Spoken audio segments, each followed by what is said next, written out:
بسم اللہ الرحمن الرحیم۔ ایک روز امیر المومنین مقام رہبہ میں تشریف فرما تھے اور حسنین بھی وہاں موجود تھے۔ ناگاہ ایک شخص آ کر کہنے لگا کہ میں آپ کی رعایا اور اہل بلد شہری ہوں۔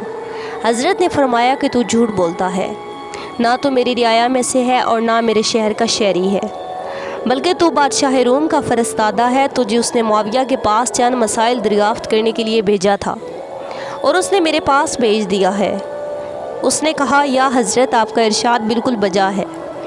مجھے معاویہ نے پوشیدہ طور پر آپ کے پاس بھیجا ہے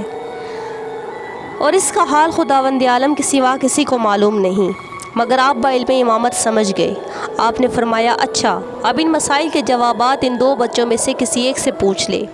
وہ امام حسن کی طرف متوجہ ہو کر چاہتا تھا کہ سوال کرے کہ امام حسن علیہ السلام نے فرمایا، اے شخص، تو یہ دریافت کرنے آیا کہ حق و باطل میں کتنا فاصلہ ہے، زمین و آسمان تک کتنی مسافت ہے، مشرق و مغرب میں کتنی دوری ہے، قوس قزح کیا چیز ہے، مخنث کسے کہتے ہیں، وہ 10 چیزیں کیا ہیں جن میں سے ہر ایک کو خداوند عالم نے دوسرے سے سخت اور فائق پیدا کیا ہے۔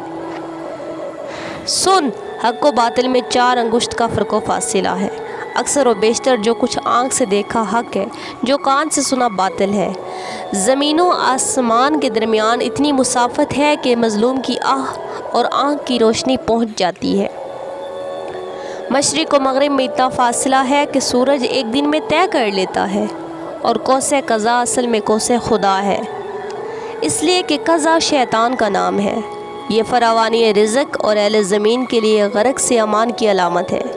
اس لیے اگر یہ خشکی میں نمودار ہوتی ہے تو بارش کی علامات میں سے سمجھی جاتی ہے، اور بارش میں نکلتی ہے تو ختم باران کی علامت میں سے شمار کی جاتی ہے۔ مخنث وہ ہے جس کے متعلق یہ معلوم نہ ہو کہ مرد ہے یا عورت، اور اس کے جسم میں دونوں کے اعضاء ہوں۔ اس کا حکم یہ ہے کہ تا حد بلوغت انتظار کرے، اگر محتلم ہو تو مرد، اور حائض ہو اور پستان ابھر آئے تو عورت۔ اگر اس سے مسئلہ حل نہ ہو تو دیکھنا چاہیے کہ اس کے پیشاب کی دھار سیدھی جاتی ہے یا نہیں، اگر سیدھی جاتی ہے تو مرد، ورنہ وہ عورت۔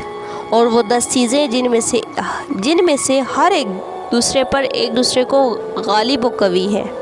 وہ یہ ہے کہ خدا نے سب سے زائد سخت پتھر کو پیدا کیا، مگر اس سے زیادہ سخت لوہا ہے جو پتھر کو بھی کاٹ دیتا ہے، اور اس سے زائد سخت و قوی آگ ہے جو لوہے کو پگھلا دیتی ہے، اور آگ سے زیادہ سخت و قوی پانی ہے جو آگ کو بجھا دیتا ہے، اور اس سے زائد سخت و قوی ابر ہے جو پانی کو اپنے کندھوں پر اٹھائے پھرتا ہے، اور اس سے زائد سخت و قوی ہوا ہے جو ابر کو اڑائے پھرتی ہے، اور ہوا سے زائد سخت و قوی فرشتہ ہے جس کی ہوا محکوم ہے، اور اس سے زائد سخت و قوی ملک الموت ہے جو فرشتہ بعد کی بھی روح قبض کر لے گی، اور ملک الموت سے بھی زائد سخت و قوی موت ہے جو ملک الموت کو بھی مار ڈالے گی، اور موت سے زائد سخت و قوی حکم خدا ہے جو موت کو بھی ٹال دیتا ہے۔